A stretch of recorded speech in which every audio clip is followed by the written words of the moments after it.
Hello, and welcome to A Word of Hope for Tuesday of the 6th week of Easter. I'm Father Scott at St. Louis Bertrand House in St. Louis. I'm on my way back from a theology meet, and Father Jerry Stuckey has just planted his garden, getting it going here, this lovely basil growing. And that's what we have in our reading today about the growth of the church and change, which isn't always easy. In our first reading, we have Paul in Philippi, who had great success that we heard yesterday, converting Lydia, who becomes a great patron of the disciples. But of course, he gets pushback as well and xenophobia. Hey, this Jew is trying to tell us Romans how to worship. And so today's reading, they beat him, they throw him in jail with his companions, they manacle him. But at midnight, they start singing songs of praise to God because they're so happy.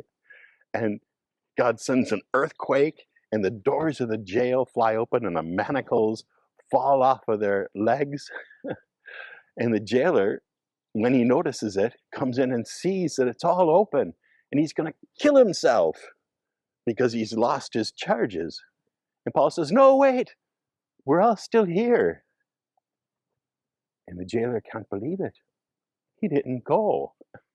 So the jailer falls at his feet, becomes converted himself, takes him home, cleans up his wounds, feeds him, and is baptized.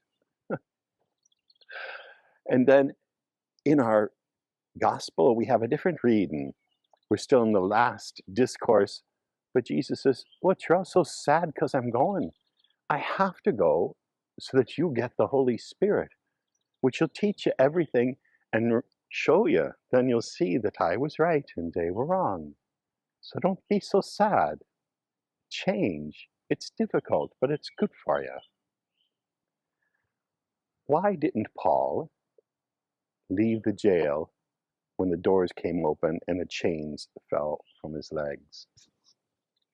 I 10, because he came to Philippi to preach. Now, he could leave and flee and be a fugitive,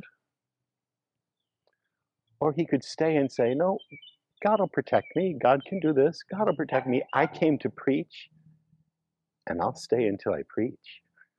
And so he preaches to the jailer and converts him. It's not time for a change. It's not time to leave. He's got work to do. Whereas the disciples, they don't want that change. They don't want Jesus to go. They want you to stay. And Jesus says, "No, it's time for you to grow." Life involves change, but the Christian life requires growth, constant growth in our ability to preach the gospel. These have to grow, and we need to grow in our own spiritual life. So to decide whether I should change this or do that, the question is, will it make me a better Christian?